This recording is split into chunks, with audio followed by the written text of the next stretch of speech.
اسرائیل نے پوری دنیا کو تب حیرت میں ڈال دیا جب وہ ایک ایسا AC مارکیٹ میں لے آیا جو ہر قسم کی بجلی کے بغیر چلتا ہے اور اس کے لیے کسی کرنٹ کی ضرورت نہیں۔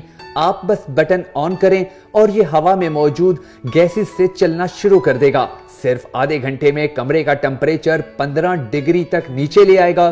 اس سے پہلے اسی ملک نے دیوار کے پیچھے دیکھنے کی ٹیکنالوجی لانچ کی تھی۔ آپ اس ٹیکنالوجی سے نہ صرف دیوار کے پیچھے موجود لوگوں کو دیکھ سکتے ہیں بلکہ ان کی عمر کے سائز اور حرکات و سکنات بھی نوٹ کر سکتے ہیں۔ یہ ملک روزانہ دنیا کو کوئی نہ کوئی نئی ایجاد دے رہا ہے۔ یہ وہ قوم ہے کہ جس کے بارے میں اللہ تبارک و تعالیٰ نے قرآن مجید میں اعلان فرمایا کہ ہم نے بنی اسرائیل کو اپنے علم کی بنیاد پر چھانٹی کر کے جہانوں پر فضیلت دی ہے۔ آپ دنیا کے کسی شعبے کی کوئی بھی چیز اٹھا کر دیکھ لیں، آپ کو اس کے پیچھے اسی ملک کی کمپنی، لیبارٹری یا کوئی سائنسدان ملے گا۔ دنیا کی پہلی الیکٹرک کار اسی ملک میں بنی، دنیا کا پہلا موبائل فون اسی ملک نے بنایا، سائبر سیکیورٹی کا جدید ترین سسٹم یعنی فائر وال بھی اسی ملک نے بنایا، میڈیکل کی 82% مشینیں اسی ملک میں ایجاد ہوئیں، دنیا کی تمام بڑی IT فرمز اور آئی فون کے تمام سافٹ ویئر سمیت ہارڈ ویئر اسی ملک میں بنتے ہیں۔ اس ملک نے 2018 میں ایسی ڈیوائس بنائی جو سونگ کر مریض کے تمام امراض بتا سکتی ہے۔ یہ ڈیوائس سنف فون کہلاتی ہے۔ مفلوج لوگوں کے لیے ری واک کے نام سے مشین بنائی اور مفلوج لوگوں نے اس مشین کے ذریعے باقاعدہ چلنا پھرنا شروع کر دیا۔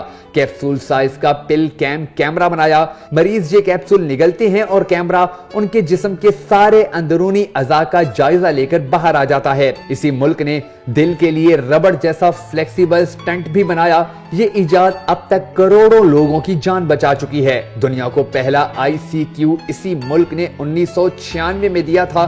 یہ ایجاد دنیا میں سوشل میڈیا کا آغاز ثابت ہوئی۔ دنیا کی پہلی USB اسی ملک نے بنائی۔ صحرا میں فصلیں اگانے کے لیے نیٹ اے فارم جیسا ایریگیشن سسٹم بنایا اور اس سسٹم نے صحراؤں کو کھیتوں میں بدل دیا۔ اس ملک نے ہوا سے پانی بنانے کی ٹیکنالوجی واٹر جن بھی متعارف کروائی۔ کیڑے مکوڑے مارنے کی محفوظ ترین ٹیکنالوجی بایوبی بھی اسی ملک نے بنائی۔ دنیا کو نیویگیشن یعنی GPS کا سسٹم بھی اسی ملک نے دیا، جس کے ذریعے دنیا بھر کے مسافر دوسروں کی مدد کے بغیر اپنی منزل مقصود تک پہنچ جاتے ہیں۔ اسی ملک نے انسانوں اور جانوروں کی شناختی ڈیوائسز بنائی اور خوراک، کپڑوں، جوتوں اور سواری کے نئے سسٹم بھی متعارف کروائے۔ آپ Amazon سے لے کر اوبر تک کسی بھی کمپنی کے سافٹ ویئر کا مطالعہ کر لیں، آپ کو اس کے پیچھے اسی ملک کے ذہین ترین ماہرین ملیں گے۔ آپ اس چھوٹے سے ملک کو دیکھیں اور اس کے بعد پاکستان کو دیکھیں۔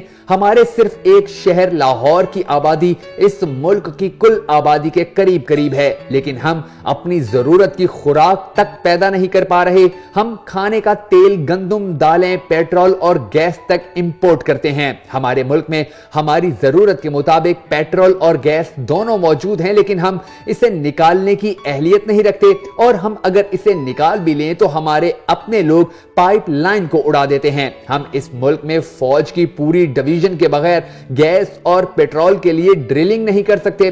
ہم نے کچھ عرصہ پہلے بنوں میں گیس کا بہت بڑا ذخیرہ دریافت کیا، لیکن مقامی لوگ پائپ لائن نہیں بچھانے دے رہے۔ ہمارے ملک کا 70% رقبہ زرعی ہے۔ ملک میں 2 درجن بڑے دریا ہیں۔ مونسون میں صرف 8 بارشیں ہوئیں اور ہمارا 30% رقبہ پانی میں چلا گیا، جبکہ دوسری جانب ہم مدد کے لیے عالمی برادری کی طرف دیکھ رہے ہیں۔